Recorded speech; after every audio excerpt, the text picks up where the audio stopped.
Imagine trying to stop, like, a novel, deadly viral pandemic today. But the absolute only behavioral data you're allowed to use to model your interventions is from the 1970s. Oh, wow. Yeah, that's a nightmare scenario. Right. You have no idea how people actually interact today, no idea how their social networks operate, and really no concept of their current realities. And the wild thing is, that is the exact terrifying scenario public health officials actually faced in the 1980s when the HIV epidemic first emerged.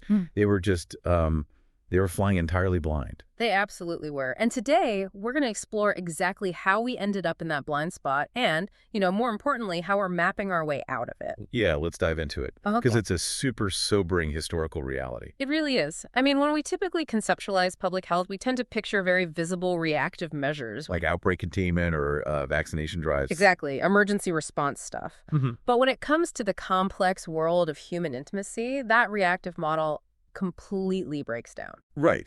Okay, so if we use a metaphor to kind of visualize this, historically, public health treated human sexuality like a massive, unpredictable river system. I like that. But they only ever paid attention to the river when it flooded.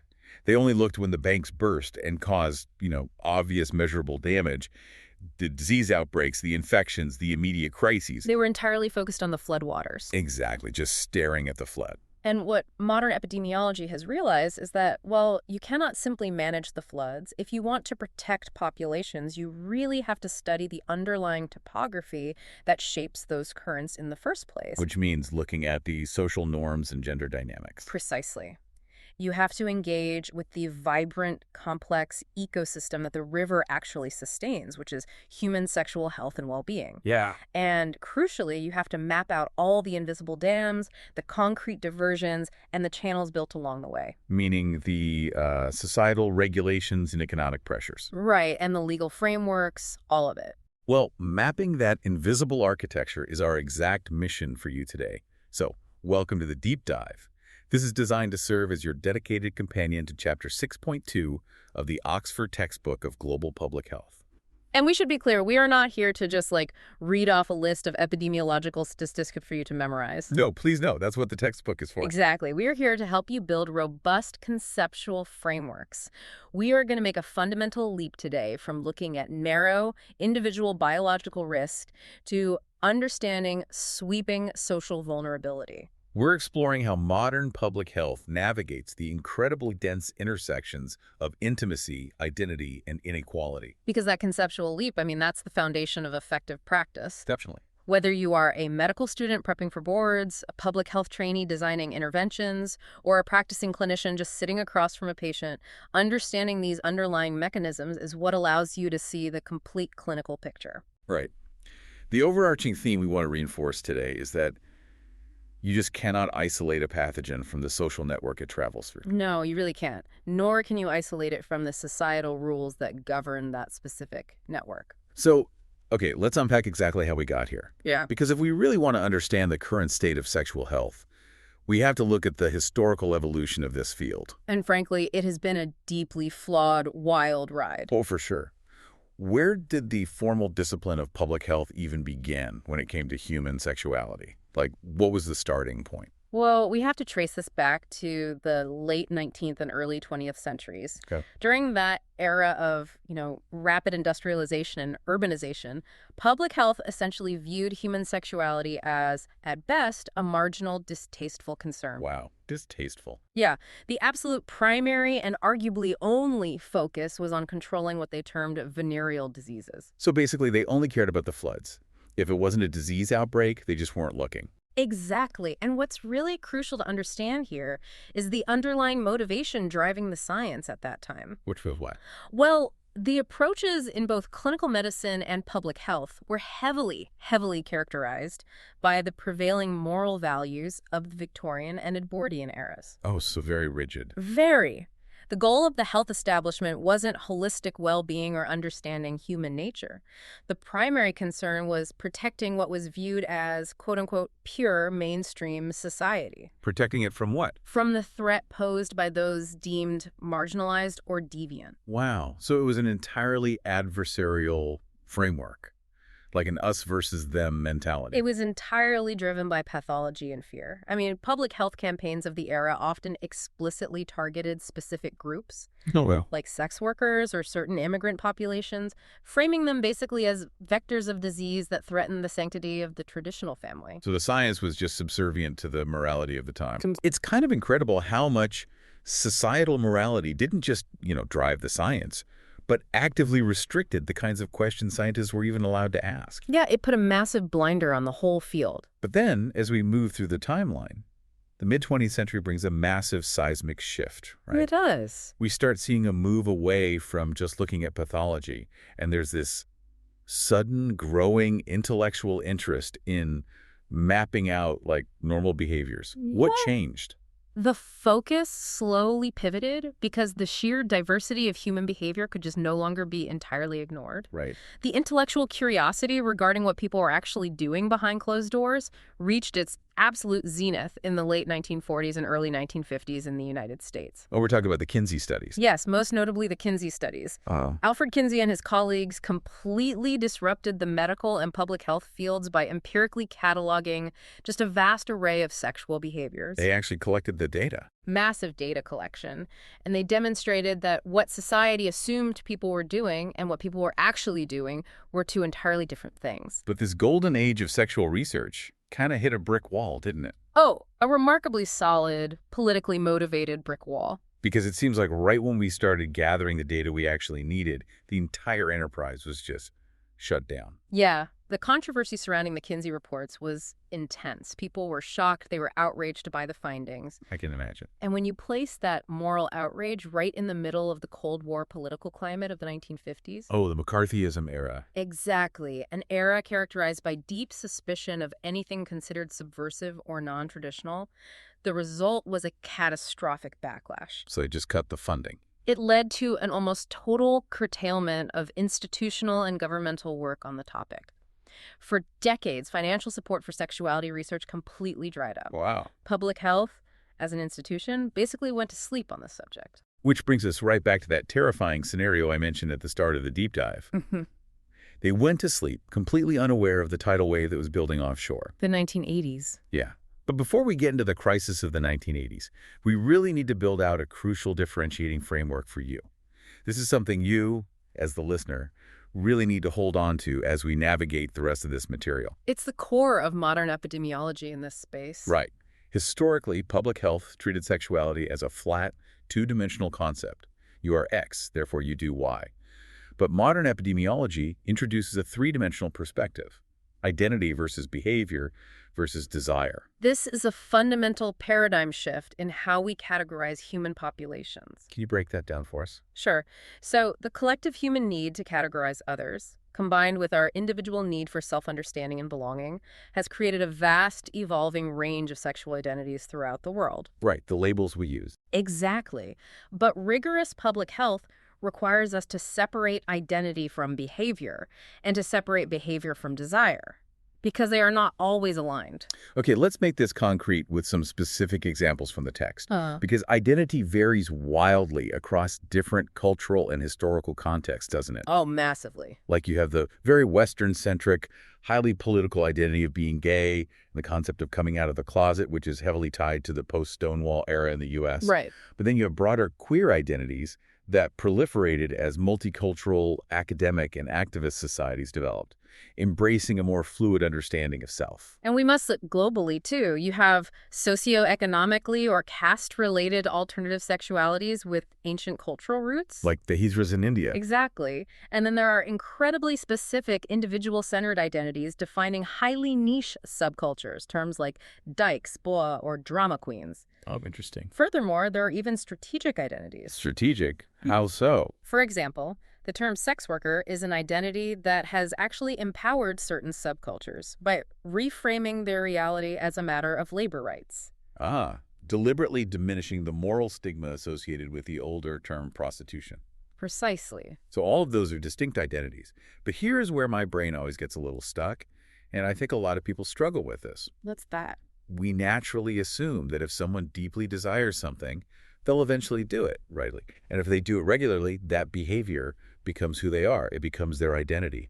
Why does public health separate these out?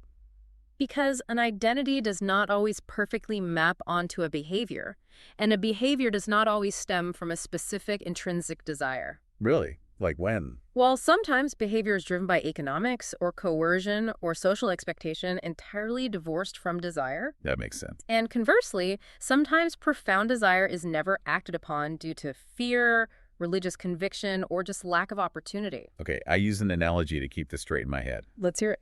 Imagine someone who absolutely loves looking at the menus of vegan restaurants. They read the menus online. They crave the food. They watch documentaries about plant-based cooking. That's the desire. It's totally internal. Right. Occasionally, maybe once a month, they actually go and eat a meal at a vegan restaurant. Yeah. That's the behavior. It is an objective, measurable action. Okay, I follow. But if you were chatting with them at a dinner party and asked about their dietary lifestyle, they would never, ever call themselves a vegan. They might say they're just a foodie or an omnivore who likes vegetables. Mhm.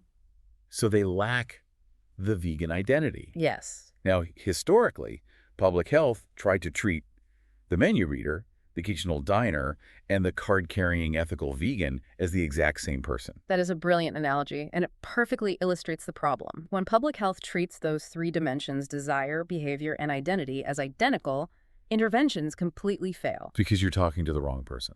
Exactly. If you design a critical public health campaign entirely around the vegan identity, putting up flyers in vegan grocery stores, using language that appeals to vegan ethics, you completely miss the person who is engaging in the exact same behavior but doesn't identify with the label at all. And for decades, public health was structurally blind to this nuance. Completely blind. So how did the field finally wake up from its Cold War slumber and realize it needed this three-dimensional view? Sadly, it took a global crisis of unprecedented scale. Yes. We arrive at the 1980s and the emergence of the HIV and AIDS epidemic. The catalyst. The absolute catalyst. It forced a major, painful transformation in how public health addressed human sexuality because the virus brutally exposed the fatal consequences of that long-term scientific neglect. When HIV first began tearing through communities, public health officials were frantic. They were lamenting a catastrophic lack of behavioral data. Like we mentioned, they literally had to pull out Kinsey's data, which is nearly 50 years out of date. Which forced a massive, urgent influx of funding back into behavioral research. But there was a problem with that early research, right? Yes. Because it was driven entirely by immediate epidemiological terror, this early research was heavily housed in traditional medical institutions and deeply shaped by Western biomedical assumptions. So they were just counting things. Desperately running quantitative surveys, trying to count numbers of sexual partners, tracking specific physical practices, mapping the spread of concurrent sexually transmitted infections. Just trying to build a purely biological and behavioral foundation to stop viral transmission. Right. But very quickly, they realized that biology wasn't enough to explain what they were seeing. The virus was biological, but the spread was social. There is a concept from the literature here that I find incredibly powerful. The researcher Paula Treichler famously described AIDS as an epidemic of signification. What exactly does that mean in a public health context? It means that a virus is merely a biological entity, a strand of RNA. But an epidemic is a massive social phenomenon. Treichler was pointing out that the complex cultural meanings, the intense moral panic, the stigma, the profound discrimination, and the absolute systemic denial that surrounded HIV/AIDS shaped the trajectory of the epidemic just as much as the biology of the virus itself. So the meaning that society attached to the disease literally dictated the epidemiology. Exactly. Because society viewed it initially as a quote-unquote gay plague or a disease of moral failing. That signification dictated who got research funding, who got sympathetic treatment, who was shunned by their families, who was denied housing, and ultimately who died. The social meaning dictated the structural response, and this realization forced public health to critically examine its own epidemiological and biomedical categories. Which brings us right back to your vegan analogy and the massive gap between epidemiological categories and lived social reality. Let's look at the early work on HIV among men. It became glaringly obvious to field researchers that many, many men who engaged in sexual behavior with other men did absolutely not identify themselves as homosexual or gay. Right, those Western post-Stonewall biomedical labels completely failed to capture the lived reality of these individuals, especially across different global cultures or within conservative subcultures. Think about it. If a man who occasionally has sex with other men identifies as entirely heterosexual, is married to a woman, and views his extramarital activities merely as a release rather than an identity, he will completely ignore a public health warning directed at gay men. Because he does not see himself in that messaging. Exactly. He's not the target audience in his own mind. So public health had to invent a new category to bypass identity altogether. They adopted the acronym MSM. Men who have sex with men. Yes. They needed a term that captured the specific behavior relevant to viral transmission without imposing a culturally inaccurate identity label that would alienate the demographic. And this differentiation between identity and behavior is vital for modern practice. However, we also have to recognize a profound difference between an epidemiologically useful category and a sociologically meaningful one, right? Absolutely. The literature provides a great example of this tension. Think of the epidemiological category: female sexual partners of male-injecting drug users. Okay, let's break that down. From a purely epidemiological viral tracking standpoint, that is a highly useful category. Very useful. If you're tracking a bloodborne virus like HIV or hepatitis C, that category acts as an early warning radar system. It tells you exactly where the pathogen might move next based on physical exposure networks. Correct. As a vector map, it is flawless. But sociologically, it is completely meaningless. Why? The women who fall into that category do not share a cohesive group identity. They don't have a shared subculture. They don't have a flag. They don't have a shared community center based on the specific, isolated trait of dating a man who injects drugs. Right. You can't put up a billboard speaking to the proud community of female partners of male IDUs. Sure. They wouldn't know who you were talking to.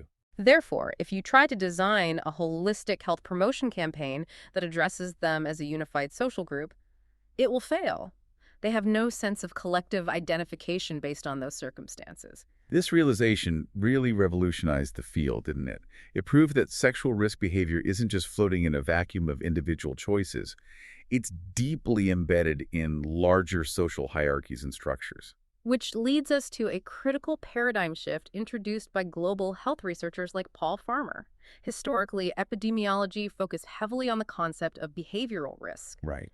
But Farmer argued that we must move away from that limited view and embrace the concept of social vulnerability. Wait, let's pause there, because those sound like synonyms to a lot of people. Risk versus vulnerability. Behavioral risk implies it's just about an individual looking at two options and making a bad choice. Exactly. Behavioral risk places the locus of control and therefore the blame entirely on the individual. I see. It assumes the person has the agency, the resources, and the freedom to choose a healthier path, but simply failed to do so. It leads to interventions like handing someone a pamphlet on condom use and telling them to make better choices. But Farmer's concept of structural vulnerability says that choice is an illusion for many people. Precisely. Farmer argued that we have to look at the synergy of massive systemic forces: grinding economic poverty, entrenched racial and ethnic discrimination, and severe gender power inequality. And those forces strip away the agency. They systematically limit the choices available, making the individual highly vulnerable to infection or negative health outcomes, regardless of their personal knowledge or good intentions. Can you give me a concrete example of how that overrides individual knowledge for the clinician listening right now? Sure. Imagine a young woman living in extreme poverty who knows exactly how HIV is transmitted.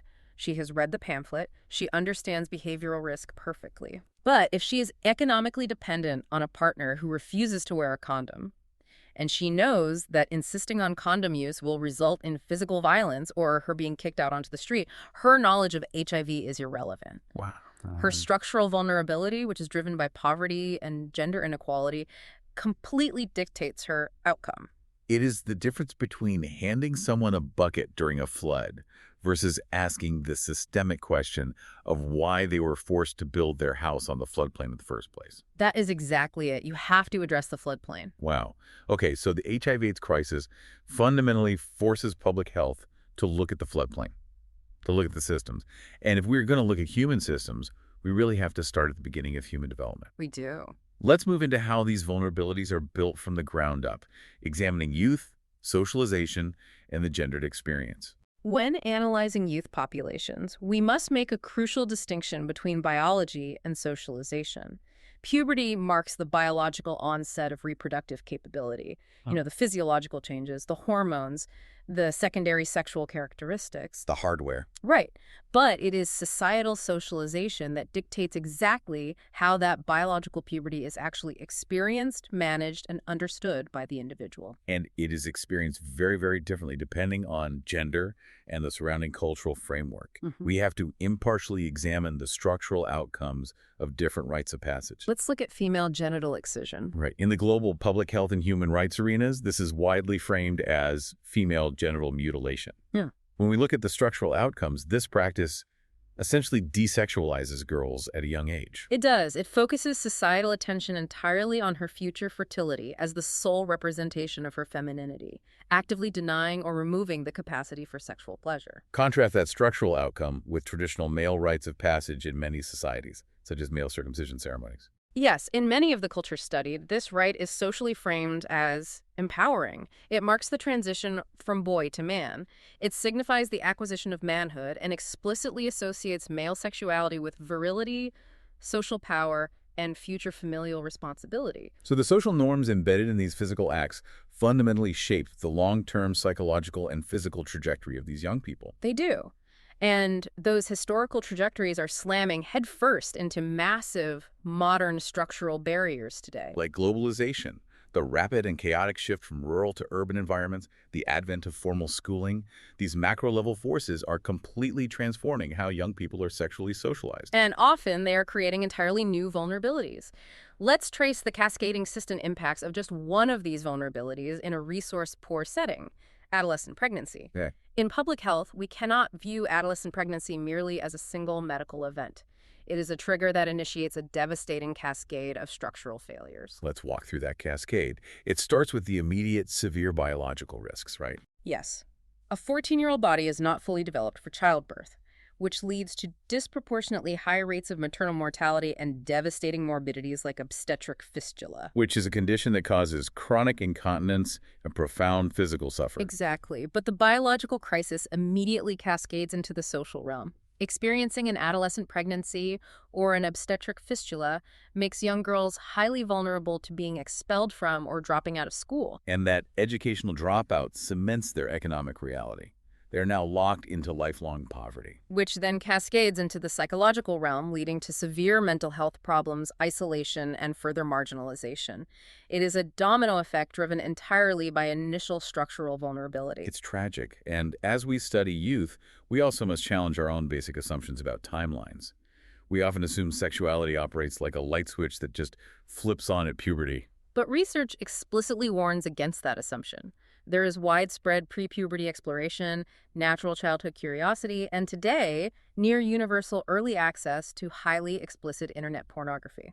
Which socializes expectations long before biological puberty even begins. Absolutely.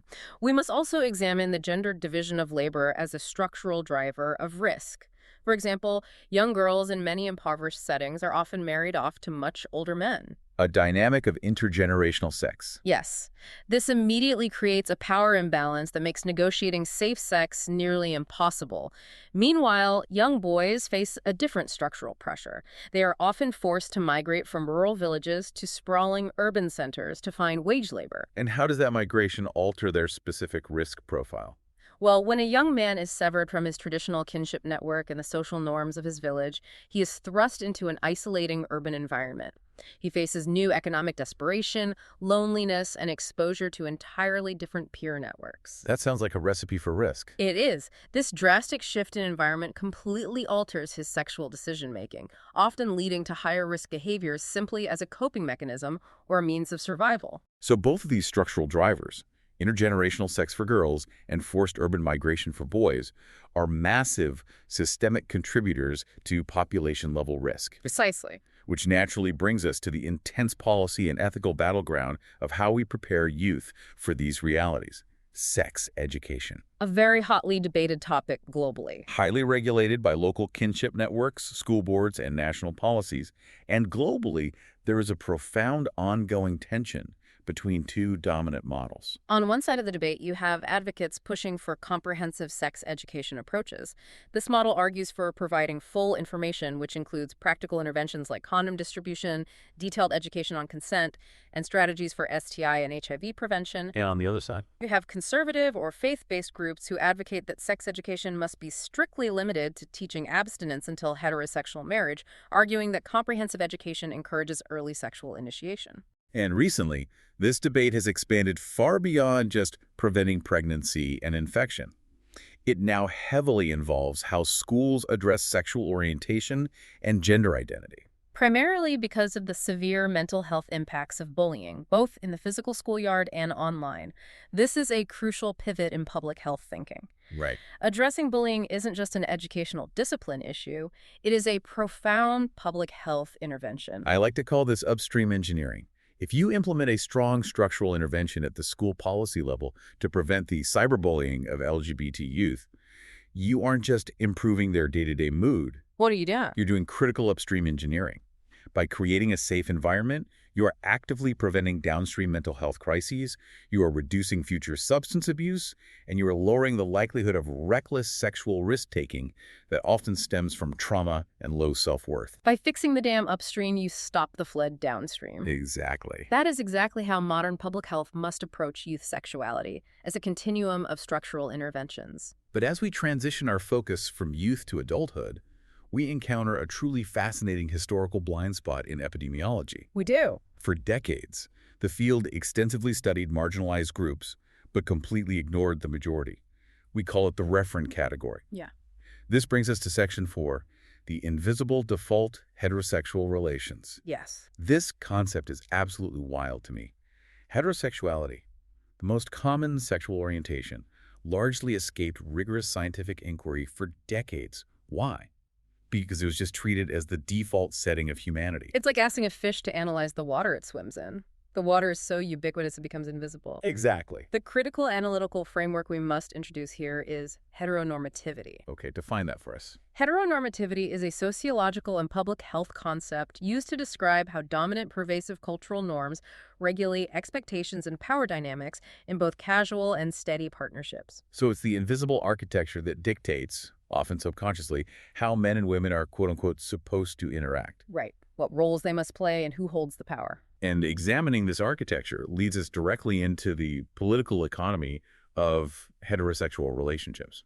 I have a question here because I think when a lot of people hear the phrase transactional sex, they immediately picture formal commercial prostitution. Someone standing on a street corner. Right. But research indicates that transactional sex is deeply embedded in everyday, supposedly traditional relationships, right? Are we saying regular dating is transactional? We are looking at a broad continuum of resource exchange. Transactional sex isn't always a formalized commercial contract. It is often the exchange of gifts, financial favors, paying for rent, or covering school fees in exchange for sexual access, or maintaining a relationship. Interesting. This has been particularly noted in robust public health research coming out of sub-Saharan Africa regarding HIV transmission networks. So it's driven by baseline economic survival rather than formal sex work. Exactly. When deep structural issues like chronic food insecurity or lack of educational funding are present, relationships naturally adapt to fulfill those survival needs. The political economy of who controls the resources dictates the sexual dynamics. It's a highly variable, structurally driven part of how human partnerships are organized across many cultures. We also need to look at how specific gender ideologies act as powerful social determinants of health. Let's examine masculinity first. Okay. The literature often discusses machismo in the Latin American context, though we must be careful to note that this is a broad framework and we should never stereotype individual Latino men, as behavior is highly dependent on socioeconomic context. Right, absolutely. But broadly speaking, how does the ideology of preserving rugged heterosexual manhood and invincibility act as a barrier to healthcare? A classic, tragically common example in the clinical literature is the widespread aversion to anally invasive prostate cancer screenings among certain male populations. Oh, wow. The intense societal pressure to maintain a specific, rigid performance of invulnerable heterosexual masculinity creates a deep fear of anything perceived as emasculating or compromising. And that fear is so profound that it literally results in men avoiding early detection. leading to them dying of preventable or highly treatable cancers. The cultural norm itself becomes a lethal public health hazard. The need to look tough kills you. It does. And on the flip side, let's look at the pressures of femininity. The heteronormative ideal of the sexy woman, an ideal that certainly varies globally but is pervasively enforced everywhere through media and social expectation, drives catastrophic health outcomes. The data points directly to global epidemics of severe eating disorders, like anorexia and bulimia. And here is a crucial epidemiological data point. These eating disorders affect heterosexual women at significantly higher rates than non-heterosexual women.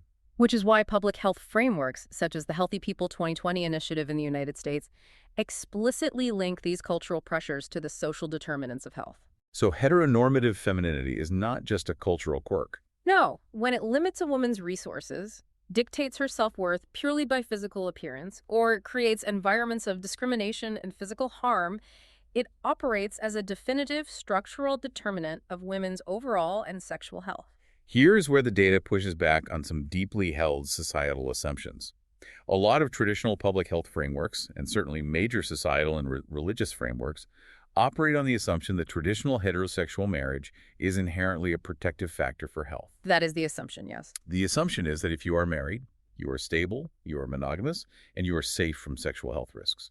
But modern epidemiology strongly challenges this. Why? Because the facade of safety can actually increase vulnerability. Critical public health research highlights that the rigid ideology surrounding heteronormative marriage can act as a powerful mask. A mask for what? The assumption of monogamy can mask rampant infidelity. The sanctity of the private home can hide severe intimate partner violence, and crucially, it can obscure significant HIV risk. Right. If a married woman assumes she is completely safe because of her marital status, she will not negotiate condom use. Exactly. If her husband is acquiring infections outside the marriage, her assumption of safety is exactly what puts her at risk, especially in rural or conservative contexts where social reputation makes open discussion of infidelity utterly impossible. Now, I want to do a quick neutrality check here for you, the listener. Mm-hmm. Analyzing these power dynamics and exposing the risks within traditional marriage is absolutely not an attack on heterosexuality itself. Not at all. The goal of public health is not to condemn any sexual orientation or lifestyle. The goal is to take a cold, objective, scientific look at how male-dominant power relations and rigid gender norms create severe health inequalities. And the data shows those inequalities cause profound harm to both women and men. Precisely. Epidemiology does not deal in moral judgments. It deals in mechanisms of harm. We must identify those mechanisms no matter where they are found or how traditional they appear. Which naturally brings us to populations where the mechanisms of societal harm have been historically overwhelming and overt. Let's move to Section 5. Beyond the binary sexual diversity and alternative sexualities. This is where we look at the immense documented health disparities affecting LGBTQ populations globally. And the core analytical framework we use to understand these disparities is called minority stress theory. Can you walk us through the mechanics of this theory? Minority stress theory is incredibly elegant in its explanatory power. It argues that sexual minorities experience chronic, high levels of stress above and beyond the everyday stress experienced by the general population. Okay. The theory divides this stress into two distinct interconnected factors, distal and proximal. Let's start with distal. Distal factors are external. This is the actual objective discrimination occurring in the outside world, Yeah. the homophobic laws, the physical violence, the denial of housing, the structural barriers to employment. So distal is the outside world actively attacking or excluding you. Yes. But the insidious part of minority stress are the proximal factors, which are internal. Okay. Proximal stress is the internalized fear of disclosure. It is the constant draining anticipation of rejection or violence, even when none is currently happening. Yeah. It is internalizing the societal hatred. It's hiding who you are from your primary care doctor because you are terrified they will treat you with prejudice. Exactly. The theory outlines the mechanism. Discal structural discrimination creates proximal internal fear, which spikes chronic cortisol levels, which in turn drives massive disparities in depression, anxiety, substance abuse, and actively prevents people from utilizing life-saving healthcare. If a patient is too terrified to go get a routine HIV test or a cancer screening because they fear the receptionist or the doctor will judge them, that avoidance is a proximal factor driven entirely by a distal structural reality. You got it. And speaking of judgment and labels, there's a really intense debate within the field of public health itself over how we even categorize these populations in our data. This is a fascinating ethical and methodological dispute that gets to the heart of what public health is trying to achieve. How so? On one side, you have objective epidemiologists and infectious disease scientists who rely heavily on terms like MSM, men who have sex with men, or WSW, women who have sex with women. They argue they need these purely behavioral terms to track viral transmission accurately, regardless of how a person self-identifies. But on the other side, you have the public health social movement, the activists, and community health leaders. And they push back fiercely against these behavioral acronyms. Yes, they do. Because they argue these terms are inherently heterosexist and reductionist. They argue that by reducing a gay man to merely MSM, you are stripping away the social and political reality of his life. You are erasing his vibrant community, his romantic relationships, his culture, and his political identity. You are reducing a human being purely to a biological vector of viral transmission. It perfectly highlights the ongoing tension in the field. The clinical need to treat a population as a measurable data point versus the ethical mandate to treat them as a holistic community with social rights. Both perspectives are ultimately seeking to improve health outcomes, but they clash fundamentally over the implications of the language used to do so. Let's look how these dynamics play out in some specific subpopulations from the text. First, the phenomenon often referred to in literature as being on the down low, or bisexual men operating in secret. Right. This describes patterns of maintaining a public, socially acceptable heterosexual identity, often including marriage to a woman, while covertly having same-sex relations. What are the public health implications here? The primary implication involves sexual concurrency and complex network bridging. Because the behavior is deeply stigmatized and highly secretive, it limits access to community-based health messaging. It isolates them. It presents complex challenges for both HIV risk among these men and the subsequent risk of heterosexual transmission to their female partners, who are completely unaware of the concurrent network. Then we have the research regarding lesbians and WSW. Historically, there has been a massive research gap here. A huge gap. Why were they ignored? Primarily because this population has faced a much lower biological impact from the HIV/AIDS epidemic compared to gay men. Because HIV drove almost all the funding in the 80s and 90s, WSW populations were largely sidelined in the literature.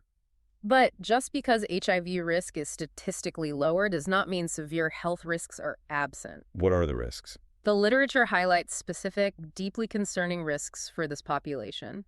There are significant risks for human papillomavirus, or HPV, which causes cervical cancer, yet screening rates are often lower due to misconceptions about risk. That's dangerous. There are notably higher rates of cigarette smoking and alcohol use compared to heterosexual women, which connects right back to minority stress theory, using substances as a coping mechanism for societal marginalization. And there are massive structural barriers to accessing reproductive care, such as fertility treatments or family planning, simply due to the systemic stigma they face from healthcare providers. And finally, we must address transgender populations.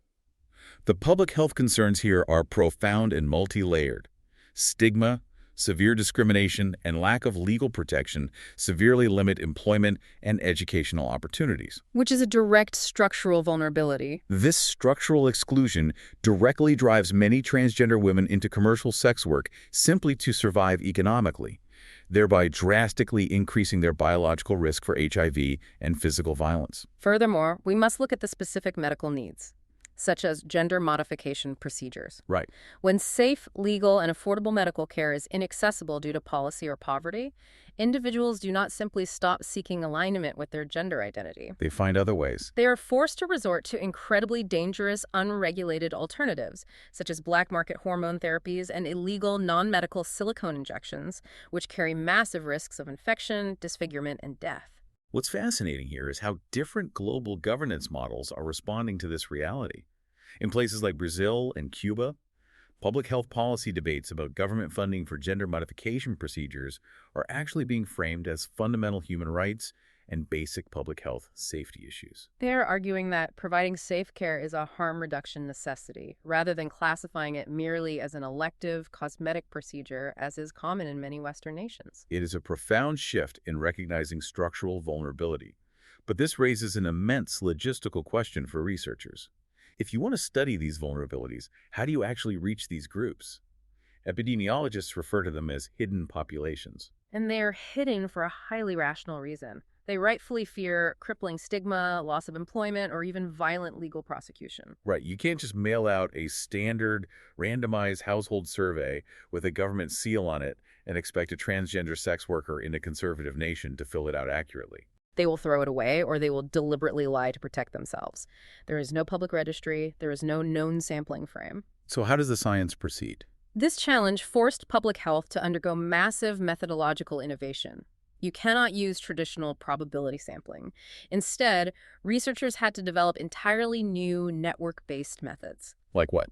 Initially, they utilized snowball sampling or chain referral sampling. You find one key informant who trusts you, and you ask them to refer someone else in their hidden network, building the sample one trusted link at a time. But the real gold standard that revolutionized this field is respondent-driven sampling, or RDS. Yeah. This is a brilliant piece of methodological engineering. How does RDS work? RDS is a highly sophisticated, mathematically rigorous evolution of snowball sampling. In RDS, you provide a dual incentive structure. The initial participant is compensated for their own time in biological samples, but they are also given a financial incentive to actively recruit a limited number of their peers. Because it is strictly peer-to-peer recruitment, it completely bypasses the inherent mistrust of the outside institutional researcher. And the genius of RDS is that it doesn't just get you a list of participants, it literally gets you a map. Yes, exactly. Because researchers track who recruited whom, RDS allows for highly advanced social network analysis. You can mathematically weight the sample to account for the size of people's networks, and you can literally trace the architecture of sexual or drug use networks winding through an entire city. Which perfectly illustrates the transition to Section 6. Because those hidden networks we map with RDS do not exist in a vacuum. They are contained within and deeply constrained by what we call the invisible architecture, the social regulation of sexuality. This brings us back to our overarching metaphor from the beginning of the show. We mapped the river, we looked at the ecosystem of health, and now we are finally zooming out to look at the massive dams, the concrete channels, and the diversions. How do societies actually control and regulate human sexuality on a macro scale? The frameworks divide this into formal and informal institutions. Let's start with the formal.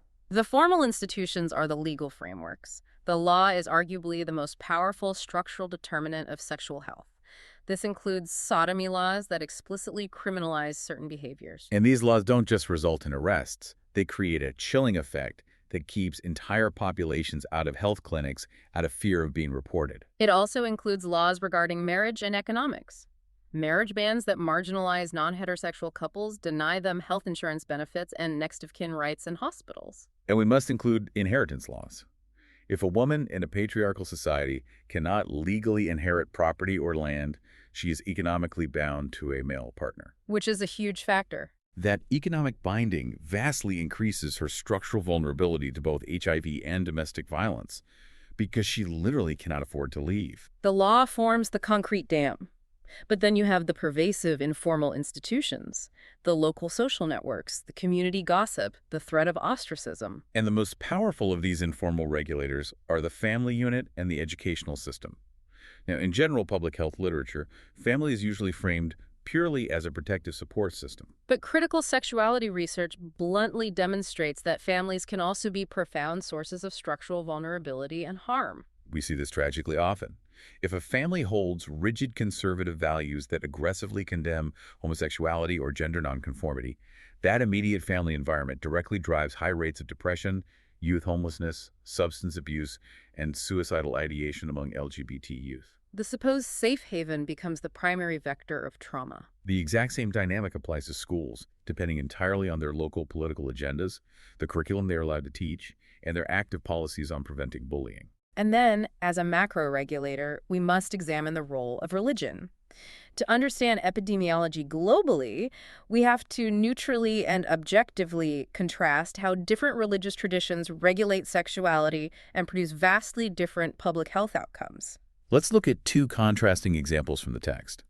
On one hand, researchers extensively study Pentecostal evangelical movements, whose numbers and political influence are proliferating rapidly across the globe, particularly in the global south. Right. From an epidemiological standpoint, they are described as adamant proponents of campaigns promoting strict partner reduction, absolute marital faithfulness, and abstinence before marriage. While these messages can reduce certain transmission networks, the literature notes this approach almost always comes at the expense of entirely excluding LGBT individuals from their messaging, support systems, and communities. Severely driving up minority stress for those excluded. Exactly. Now, contrast that epidemiological impact with research on Afro-Brazilian religions, such as Candomblé.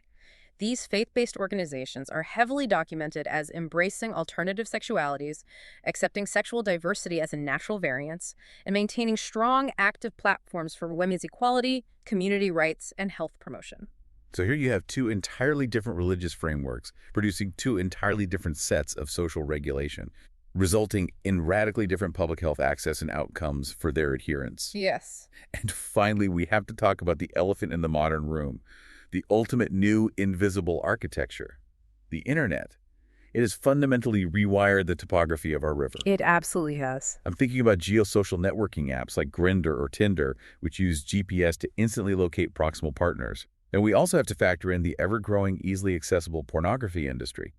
Public health studies are increasingly investigating how heavy exposure to specific types of pornography is linked to higher sexual risk-taking and altered expectations of consent and pleasure. The internet has introduced unprecedented, rapidly shifting variables into epidemiological modeling. It acts as both a profoundly liberating force, allowing marginalized individuals in rural areas to find community, and a highly regulating force, dictating norms and facilitating rapid viral transmission through highly efficient virtual networks. It makes me think of another analogy to understand this macro-level regulation. Social regulation, laws, religion, internet algorithms. It is like the gravitational pull of planets in a solar system. Oh, I like that. You cannot physically see gravity, but if you watch the planets and moons, you can see how gravity forces the behavior and orbits of everything caught in it.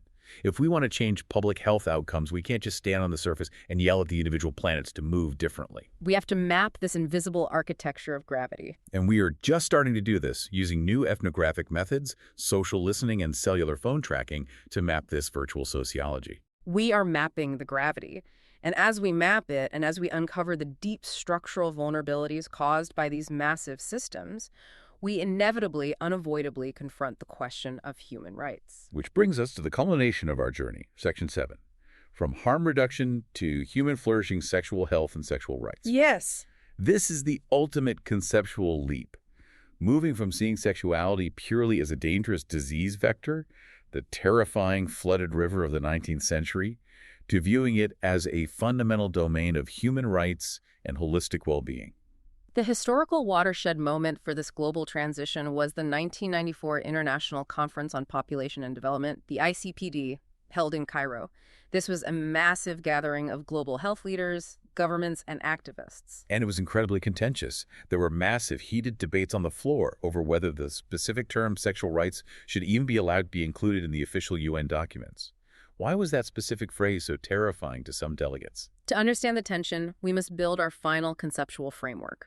The critical difference between reproductive rights and sexual rights. Okay, lay it out for us. Historically, the entire international discourse was focused solely on reproductive rights. This focus emerged from long, hard-fought battles over maternal mortality, gender inequality, violence against women, and frankly, dark histories of coercive population control policies like mass sterilization. So reproductive rights were fundamentally about a woman's right to decide if, when, and how to have children safely. Which is vital. But at the Cairo conference, LGBTQ advocates, progressive health leaders, and feminist activists pushed to radically expand this paradigm. They introduced the concept of sexual rights. And this concept goes far beyond biological reproduction.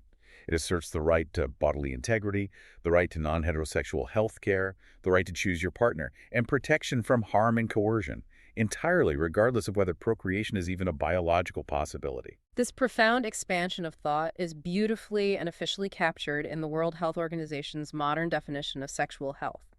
The WHO definitively states that sexual health is not merely the absence of disease, dysfunction, or infirmity. It requires a positive, respectful approach to sexuality and sexual relationships. And here is the kicker, the part that represents a 180-degree turn from where public health started.